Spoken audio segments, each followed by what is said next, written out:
Hello friends, welcome to my channel KL स्टडी। आज हम पढ़ने वाले हैं जो परिवार एवं मित्र है, जो कि पर्यावरण अध्ययन से संबंधित है। ठीक है, तो पर्यावरण अध्ययन का पहला ही टॉपिक है, जो कि MPTET, CTET एवं सभी एग्जाम्स के सिलेबस में दिया गया है। तो सबसे पहले हम देखते हैं कि पर्यावरण अध्ययन में हमें पढ़ना क्या क्या होता है। ठीक है, पर्यावरण अध्ययन में हमें पढ़ना क्या क्या होता है। तो सबसे पहले जो होता है, इसकी विषय वस्तु होती है। पर्यावरण अध्ययन की विषय वस्तु बोलें तो थीम। ठीक है, क्या होती हैं? थीम होती हैं पर्यावरण अध्ययन की। कितनी थीमें हैं? तो 6 थीमें बताई गई हैं। एक क्वेश्चन इसमें से पूछा भी गया था, CTET जो अभी पिछली बार हुआ था। ठीक है, उसमें 4 ऑप्शन दिए गए थे और पूछा गया था इनमें से निम्न में से कौन सी पर्यावरण अध्ययन की थीम है। ठीक है, और इतना डिटेल से पढ़ेंगे। इसके मतलब जो आज हम पढ़ रहे हैं, इसके अलावा कहीं से क्वेश्चन आने की कोई संभावना नहीं। इसके अंदर पूरा डिटेल है। ठीक है, तो सबसे पहले विषय वस्तु देखते हैं पर्यावरण अध्ययन की। थीम, ठीक है, थीम जैसे हम विषय वस्तु कहते हैं। कितनी है? 6 हैं। कौन कौन सी हैं? तो पहली है परिवार एवं मित्र। कौन सी विषय वस्तु है? परिवार एवं मित्र। पहली विषय वस्तु हो गई अपनी परिवार एवं मित्र। ठीक है, दूसरी कौन सी विषय वस्तु हो जाएगी? दूसरी है भोजन। दूसरी विषय वस्तु कौन सी है? भोजन। तीसरी कौन सी है? आश्रय। आश्रय। चौथी कौन सी है? चौथी विषय वस्तु है हमारी जल। जल। पांचवी विषय वस्तु है यात्रा। पांचवी कौन सी है? यात्रा। और छठवीं विषय वस्तु कौन सी है? छठवीं है हम जो सोचते और करते हैं। हम जो सोचते और करते हैं। इसे याद कैसे करेंगे? हमारा एक परिवार होता है और हमारे मित्र भी होते हैं। ठीक है, और उस परिवार को खाने के लिए भोजन चाहिए, पीने के लिए जल चाहिए। तो 3 हो गई विषय वस्तुएं। चौथी आश्रम, मतलब रहने के लिए जो आश्रय है वो चाहिए, तो 4 हो गई। और घूमने के लिए कुछ यात्राएं करते हैं और फिर हम सोचते हैं और जो कुछ भी करते हैं। तो ये सब क्या हो गई? परिवार एवं मित्र, भोजन, आश्रय, जल, यात्रा, हम जो सोचते और करते हैं। ये पर्यावरण अध्ययन की मुख्य थीम होती हैं। ठीक है, अब कुछ उप थीमें होती हैं जो कि परिवार एवं मित्र से संबंधित हैं। परिवार एवं मित्र की 4 उप थीमें हैं। कौन कौन सी? परिवार एवं मित्र की 4 उप थीमें। तो पूछ लेते हैं कि उप थीमों की संख्या कितनी है? तो कितनी है? 4। मुख्य थीमों की संख्या कितनी है? तो मुख्य थीमों की संख्या कितनी है? मुख्य थीमों की संख्या कितनी है? 6 है। ठीक है, मुख्य थीमों की संख्या है 6। तो अब जो उप थीमें हैं परिवार एवं मित्र की, वो कौन कौन सी हैं? 4 हैं। तो पहली है संबंध। पहली उप थीम क्या है? संबंध। दूसरी उप थीम क्या है? तो दूसरी उप थीम है कार्य एवं खेल। क्या है दूसरी उप थीम? कार्य एवं खेल। तीसरी उप थीम है पशुएं। और चौथी उप थीम क्या है? पौधे। चौथी उप थीम क्या है? पौधे। ठीक है, तो ये उप थीमें हो गई। तो अब पूछ ले क्वेश्चन कि पर्यावरण अध्ययन की मुख्य थीमें कितनी है? तो पर्यावरण अध्ययन की मुख्य थीमें हैं 6। और पर्यावरण अध्ययन की परिवार एवं मित्र की उप थीमें या टोटल पूछ ले कि उप थीमों की संख्या कितनी है? तो 4 है। ठीक है, तो कम से कम एक क्वेश्चन तो यहाँ से तैयार होता है। हर मतलब जो एग्जाम्स होते हैं उसमें पूछा ही जाता है कि विषय वस्तु कितनी है, उप विषय वस्तु कितनी है। ठीक है, अब हम शुरू से देखेंगे एक एक टॉपिक। सबसे पहले हम जो मुख्य थीम है परिवार एवं मित्र, इसको पढ़ेंगे। परिवार एवं मित्र जो है, यदि आप पूछ लें कि परिवार एवं मित्र को पर्यावरण की विषय वस्तु में शामिल करने का उद्देश्य क्या है, क्यों किया गया इसे शामिल?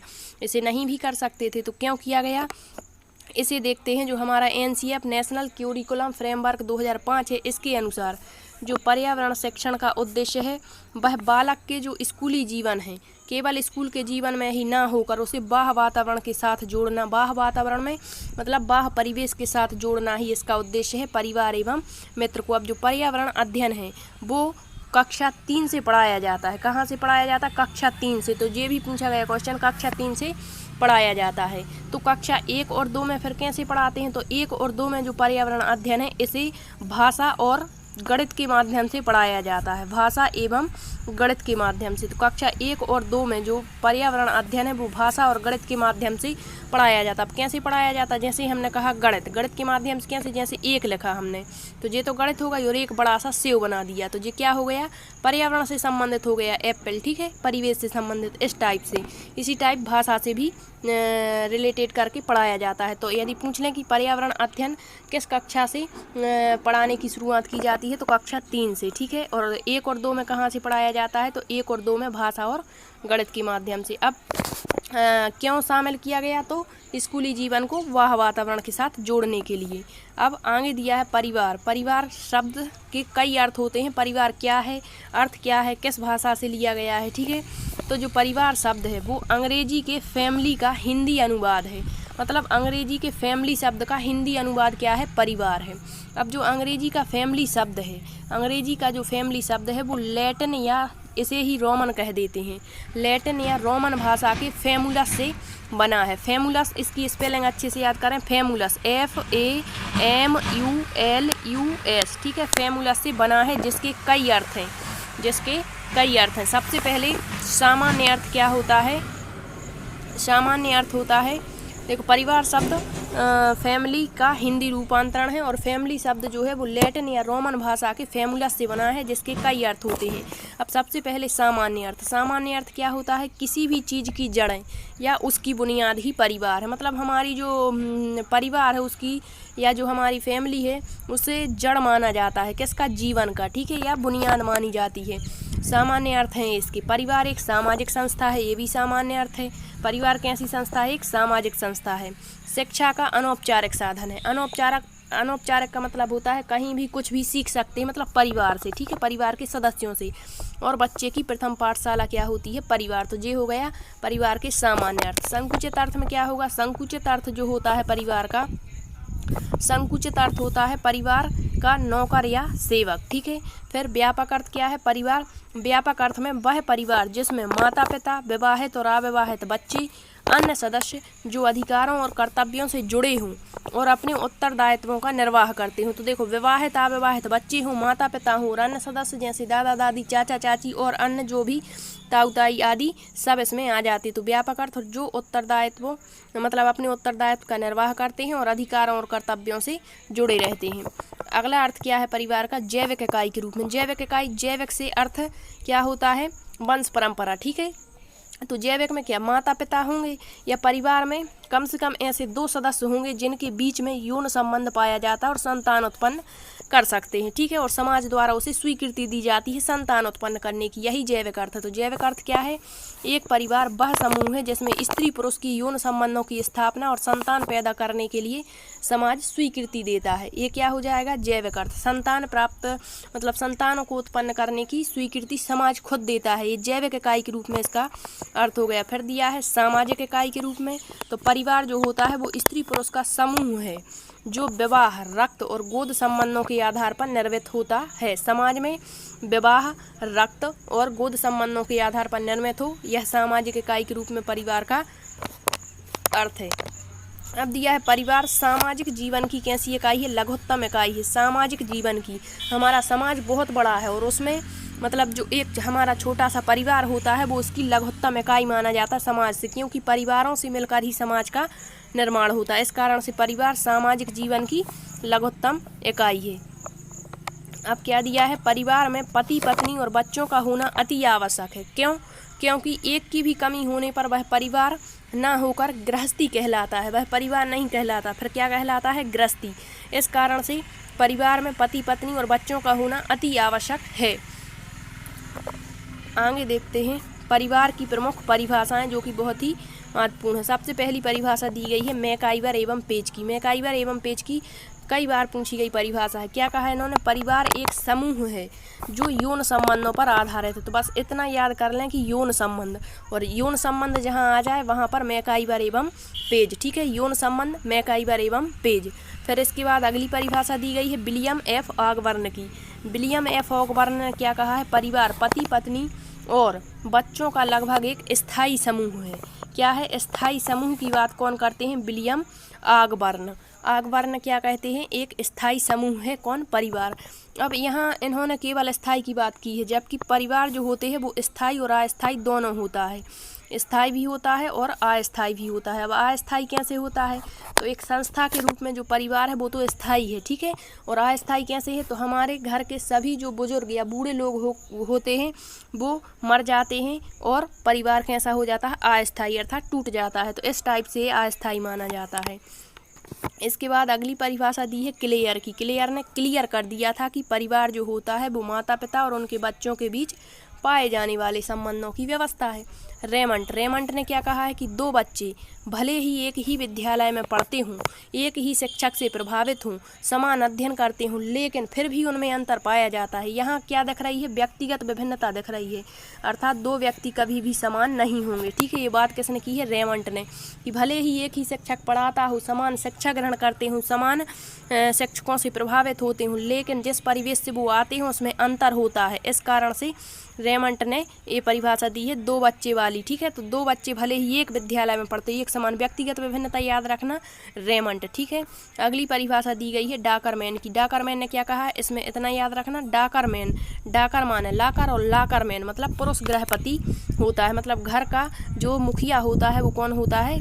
पुरुष होते हैं घर के मुखिया। ठीक है, तो डाकरमैन यानी लाकरमैन कौन होता है? पुरुष होता है घर का। अगली परिभाषा दी है जॉर्ज पीटर मर्डॉक की। इन्होंने कहा है कि परिवार एक सामाजिक समूह है। इनकी परिभाषा महत्वपूर्ण है। इन्होंने कहा है परिवार एक सामाजिक समूह है। कैसा सामाजिक समूह है? इन्होंने सार्वभौमिक भी कहा है, सार्वभौमिक है। ठीक है, सार्वकालिक है, मतलब जो सब जगह व्याप्त है वो ही परिवार है, इन्होंने कहा है। और इन्होंने इस परिवार की प्रमुख विशेषताएं बताई जो कि बहुत ही इंपॉर्टेंट है। इनकी विशेषताएं सामान्य निवास, आर्थिक सहयोग और प्रजनन। ठीक है, तो सामान्य निवास, आर्थिक सहयोग और प्रजनन, तीन शब्द याद रखना मर्डॉक ने दिए हैं, George Peter Murdock, JP Murdock ने। ठीक है, अगली परिभाषा दी गई है कर्वे की। कर्वे का पूरा नाम क्या है? तो कर्वे का पूरा नाम है इरावती कर्वे। क्या नाम है? इरावती कर्वे। ठीक है, इरावती कर्वे संयुक्त परिवार के बारे में बात करती हैं। भारत में परिवार का अर्थ ही क्या है? संयुक्त परिवार है। अगली परिभाषा दी है इलियट और मेरिल की। ठीक है, किसकी परिभाषा दी है? 8वीं परिभाषा है इलियट और मेरिल। इन्होंने कहा है कि परिवार पति पत्नी और बच्चों से मिलकर बना एक सामाजिक संगठन है, सामाजिक संगठन। ठीक है, तो सामाजिक संगठन जहाँ आ जाए वहाँ इलियट और मेरिल। अगली परिभाषा दी गई है लूसी मेयर की। इन्होंने क्या कहा है कि परिवार एक गृहस्थ समूह है। जहाँ गृहस्थ समूह आ जाए वहाँ पर क्या हो जाएगी? Lucy mayor. ठीक है, तो परिवार एक गृहस्थ समूह है जिसमें माता पिता और उनकी संतानें साथ साथ रहते हैं, गृहस्थ समूह लूसी मेयर। ठीक है, अगली परिभाषा है C.H. कूले की। इन्होंने कहा है परिवार को प्राथमिक समूह माना है और मानव प्रकृति की नर्सरी या पोषिका कहा है। तो कूल कहाँ लगता है? नर्सरी में, क्योंकि वहाँ पर थोड़ी सी ठंडक रहती। ठीक है, तो नर्सरी जहाँ आ जाए, प्राथमिक समूह जहाँ आ जाए वहाँ पर क्या है? कूले। ठीक है, तो शब्द रिलेटेड करके पढ़ें तभी याद होगा, वैसे याद रहने वाली नहीं है। अगली दी है परिभाषा P.A. सोरोकिन। सोरोकिन ने क्या कहा है? परिवार एक ऐसा समूह है जिसमें पारस्परिकता के संबंध होते हैं। तो सोरोकिन शोर कहाँ होता है? जहाँ परस्पर संबंध होते, मतलब बहुत व्यक्ति होते, परस्पर संबंध से जो व्यक्ति होते वहाँ शोर होता है। तो सोरोकिन पारस्परिकता के संबंध होते हैं। यदि अब पूछ ले क्वेश्चन कि पारिवारिक संबंधों के बारे में चर्चा किसने की है? पारिवारिक संबंध मतलब परिवार में जो संबंध होते उसकी चर्चा भी की है P. सोरोकिन ने। ठीक है, अगली परिभाषा दी गई है बर्गेस एवं लॉक की। इन्होंने क्या कहा है? बर्गेस एवं लॉक ने, इन्होंने परिवार को संक्षेप में सामाजिक समूह कहा है जो रक्त के आधार पर एक दूसरे से जुड़े होते। तो देखो अभी हमने मर्डॉक की भी पढ़ी, उन्होंने भी सामाजिक समूह कहा था। ठीक है, लेकिन उन्होंने 3 शब्द दिए थे ना, आर्थिक सहयोग दिया था, प्रजनन दिया था। ठीक है, इस टाइप से। बर्गेस एवं लॉक ने क्या कहा है? परिवार को संक्षेप में सामाजिक समूह तो कहा है, लेकिन जो रक्त के आधार पर एक दूसरे से जुड़े हों। ठीक है, तो बर्गेस एवं लॉक ने। तो वर्ग मतलब 4 टाइप का वो होता है, 4 टाइप का क्या होता है हमारा? Blood group. वर्ग होता ना, रक्त होता 4 टाइप का। ठीक है, तो वर्ग से रक्त याद रख ले। मजूमदार ने क्या परिभाषा दी है? परिवार व्यक्तियों का ऐसा समूह है, परिवार व्यक्तियों का ऐसा समूह है जो एक ही छत के नीचे निवास करते हैं। तो मजूमदार से मजूर याद कर लें या मजदूर कहाँ रहते हैं? एक ही छत के नीचे रहते हैं और रक्त संबंधी सूत्रों से संबद्ध रहते हैं। अगली परिभाषा दी गई है बर्गेस एवं लॉक की। किसकी? बर्गेस एवं लॉक। इन्होंने क्या कहा है कि परिवार व्यक्तियों का ऐसा समूह है जो विवाह, रक्त और दत्तक बंधनों में संगठित है। तो विवाह की, रक्त की और दत्तक बंधनों की बात कौन करते हैं? बर्गेस एवं लॉक करते हैं। ठीक है, आगे देखते हैं। परिवार एक निश्चित और स्वीकृत परिभाषा देना कठिन है। परिवार की जो एक परिभाषा नहीं दे सकती, परिवार की एक निश्चित और स्वीकृत परिभाषा देना कठिन है। इसका कारण क्या है? इसका कारण यह है कि परिवार में बहुत अधिक विभिन्नताएं देखने को मिलती हैं और विश्व में परिवार जैसे अनेक संगठन हैं। जैसे हमारे भारत में हम परिवार को परिवार कहते हैं, इसी टाइप से अलग अलग देशों में परिवार को अलग संगठनों के नाम से जाना जाता है। अब देखते हैं परिवार की विशेषताएं। परिवार की विशेषताएं क्या हैं? सबसे पहली विशेषता है, वैसे तो हम जो साधारण विशेषताएं पढ़ते हैं, आजकल जो क्वेश्चन है वो इस टाइप से नहीं आ रहा है, कुछ यूनिक पूछा जाता है, ठीक है, जो मतलब थोड़ा घुमा के इस टाइप से हमें सब कुछ पढ़ना होगा। तो सबसे पहले दिया है परिवार की विशेषताओं में, क्रिस्टोफर और लॉस ने क्या कहा है? क्रिस्टोफर लॉस के अनुसार इन्होंने कहा है कि परिवार हृदयहीन संसार में स्वर्ग है। मतलब जो हमारा संसार है वो हृदयहीन है, उसके पास हृदय नहीं है और उसमें ये हृदयहीन संसार है, इसमें जो हमारा परिवार है वो क्या है? स्वर्ग है। ये किसने कहा है? क्रिस्टोफर लॉस ने। अब इसे याद कैसे करेंगे? लॉस, लॉस यानी मौत हो जाती किसी की, तो उस व्यक्ति की लाश कहाँ? सब सोचते हैं कि कहाँ गई होगी? स्वर्ग गई होगी। कहाँ गई होगी? स्वर्ग। और सबका हृदयहीन हो जाता है, मतलब थोड़ा सा नर्म हो जाता है। तो कैसे याद करेंगे? लाश से स्वर्ग, लाश कहाँ गई है? स्वर्ग गई है, ठीक है। तो इन्होंने कहा है कि परिवार हृदयहीन संसार में स्वर्ग है। अगली विशेषता देखते हैं जी.पी. मरडॉक के अनुसार। मरडॉक की परिभाषा भी हमने पढ़ी थी कि परिवार एक सामाजिक समूह है। इनकी विशेषताएं इन्होंने क्या बताई थी? आर्थिक सहयोग, सामान्य निवास बताया था, आर्थिक सहयोग और प्रजनन, 3 विशेषताएं बताई थी। इनने परिवार की विशेषता यहाँ क्या बताई है कि परिवार एक सार्वभौमिक और सार्वकालिक संस्था है। मतलब सभी जगह परिवार व्याप्त हैं, ये नहीं कि भारत में ही केवल परिवार हैं, कहीं भी चले जाओ वहाँ परिवार रूपी संस्था पाई ही जाएगी, ठीक है। इसके बाद अगली परिभाषा दी है L.H. मॉर्गन की। मॉर्गन ने क्या कहा है? परिवार का विकास इतिहास के एक विशेष चरण में हुआ है। परिवार का विकास कहाँ हुआ है? इतिहास के एक विशेष चरण में हुआ है। तो हर मार्ग में हम जहाँ भी जिस भी टेस्ट को देने जा रहे हैं वहाँ इतिहास हर मार्ग में आ रहा है, ठीक है। तो परिवार का विकास इतिहास के हर मार्ग में, मॉर्गन ने इतिहास के एक विशेष चरण में हुआ है। अगली मतलब विशेषता है ऑगस्ट कॉत की परिभाषा। इन्होंने क्या कहा है? परिवार को समाज की धुरी कहा है। क्या कहा है? परिवार की धुरी। किसने? ऑगस्ट कॉत ने। ऑगस्ट कॉत परिवार की धुरी, ठीक है। अगली परिभाषा C.H. कूले की। C.H. कूले ने क्या कहा है? परिवार को समाज का आधार कहा है। परिवार को समाज का आधार, समाज का आधार परिवार है, कूले, ठीक है। और परिवार कुल तो होते ही हैं, समाज का आधार तभी बन पाते हैं। और व्यक्तित्व का पालन ग्रह, मतलब व्यक्तित्व का जो पालन ग्रह होता है वो भी क्या होता है? हमारा परिवार ही होता है, C.H. कूले। अगली परिभाषा दी गई है मैकाइवर की। मैकाइवर ने क्या कहा है? परिवार वह नर्सरी है जहाँ व्यक्तित्व का विकास होता है। तो व्यक्तित्व का विकास होता है वह नर्सरी है मैकाइवर, ठीक है। आगे दिए गए मतलब और विशेषताएं इसकी क्या हो सकती हैं कि जो सामाजिक जो इकाई होती है उसमें केंद्रीय स्थिति, या समाज में परिवार की केंद्रीय स्थिति। अब कैसे? जो समाज है, मतलब जो परिवार है, परिवार से मिलकर ही समाज का निर्माण होता है और इतने बड़े समाज में जो केंद्रीय स्थिति मानी जाती है वो परिवार की मानी जाती है। दूसरी विशेषता क्या हो जाएगी? परिवारों का उत्तरदायित्व।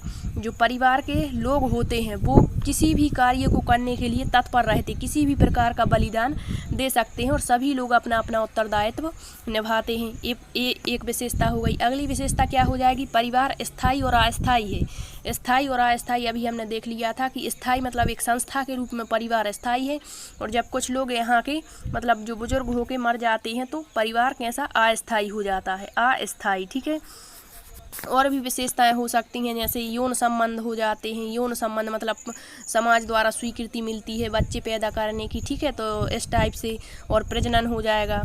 फिर आगे परिवार के तत्व दिए गए हैं। परिवार के तत्व क्या हो जाएंगे?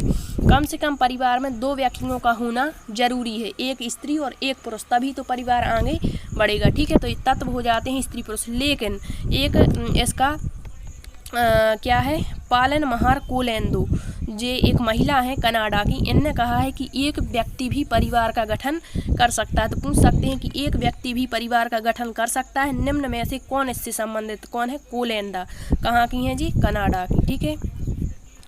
आगे देखते हैं, दिया है परिवार के कार्य, ठीक है। परिवार के जो कार्य हैं, प्रमुख कार्य हैं, और अलग अलग जो मतलब पर्यावरणविद हैं उन्होंने इसके कार्य अलग अलग बताए हैं। तो सबसे पहले वास्तव में परिवार कि जैसी संरचना होती है उसके कार्य भी वैसे ही होते हैं। सबसे पहले जीपी मर्डॉक के अनुसार, मर्डॉक ने कितने कार्य, मर्डॉक ने देखो अभी हमने उनकी परिभाषा पढ़ी, उन्होंने 3 शब्द दिए थे, कौन कौन से, सामान्य निवास, आर्थिक नियोजन या आर्थिक नियोजन और एक दिया था प्रजनन। तो इन्होंने परिवार के कार्य 4 बताए हैं, देख लो कौन कौन से हैं।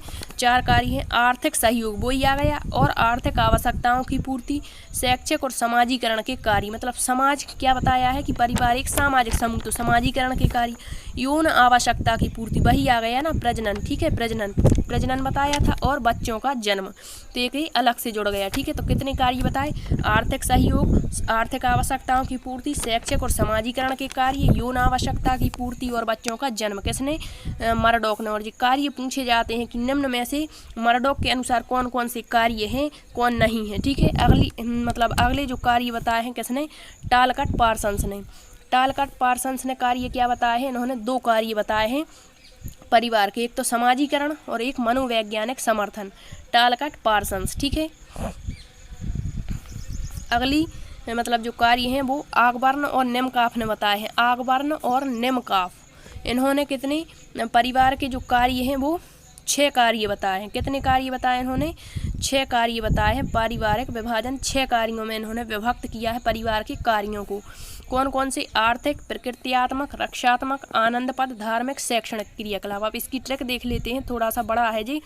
तो शेर ने प्रकृति का आधा आनंद लिया और आग लग गई, ऐसा याद कर लेंगे कि जो शेर था, शेर प्रकृति का आनंद तो लेता ही है जंगलों में, तो शेर ने प्रकृति का आधा आनंद लिया, शेर ने प्रकृति का आधा आनंद लिया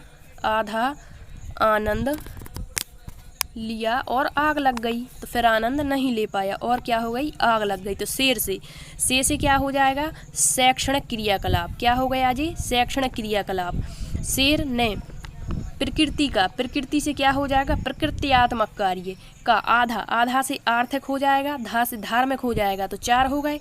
आनंद लिया, आनंद से क्या हो जाएगा, आनंद लिया। शेर में रा से रक्षात्मक कार्य भी हो जाएगा। देखो एक बार फिर से देखते हैं, शैक्षणिक कार्य, रक्षात्मक कार्य, प्रकृत्यात्मक कार्य, आर्थिक कार्य, धार्मिक कार्य, आनंद पद लिया, ठीक है, हो गए। और आग लग गई, आग से क्या हो जाएगा हमारा, आग बर्न और निम्नकाफ, ठीक है। अगले कार्य बताए हैं लुंडबर्ग ने, इन्होंने 4 कार्य बताए हैं, कौन कौन से, प्राथमिक समूह का संतोष, श्रमिकों का सहयोग। प्राथमिक समूह किसने माना था, अभी हमने एक डेफिनेशन देखी थी, ठीक है। प्राथमिक समूह का संतोष, श्रमिकों का सहयोग व विभाजन, बच्चों की देखभाल और प्रशिक्षण, यौन व्यवहार व प्रजनन का नियमन, ये किसने बताए हैं, लुंडबर्ग ने। अगले कार्य दिए हैं बर्जर दंपत्ति, एक दंपत्ति है, दोनों जोड़े हैं पति पत्नी का, इन्होंने 4 कार्य बताए हैं परिवार के। पहला बताया है इन्होंने बच्चों का कल्याण, दूसरा बताया है आर्थिक सफलता के प्रयास, तीसरा बताया है नैतिक नियमों की बहाली, नैतिक जो नियम होते हैं ईमानदारी वगैरह, ठीक है, इनकी बहाली, और धार्मिक भावनाओं को बनाए रखना, जी किसने बताया है, बर्जर दंपत्ति ने, ठीक है। तो आज के लिए इतना ही, बहुत ही इम्पोर्टेंट टॉपिक और इतना कवर किया गया है इसमें कि कहीं से और पढ़ने की ज़रूरत नहीं है फ्रेंड्स। अब रह गए हैं परिवार के प्रकार, जो है परिवार के प्रकार, और थोड़ा बहुत और रह गया होगा जो कि अगले वीडियो में कवर कर लिया जाएगा। यदि टॉपिक पसंद आया हो तो लाइक, शेयर एंड सब्सक्राइब कर सकते हैं। धन्यवाद।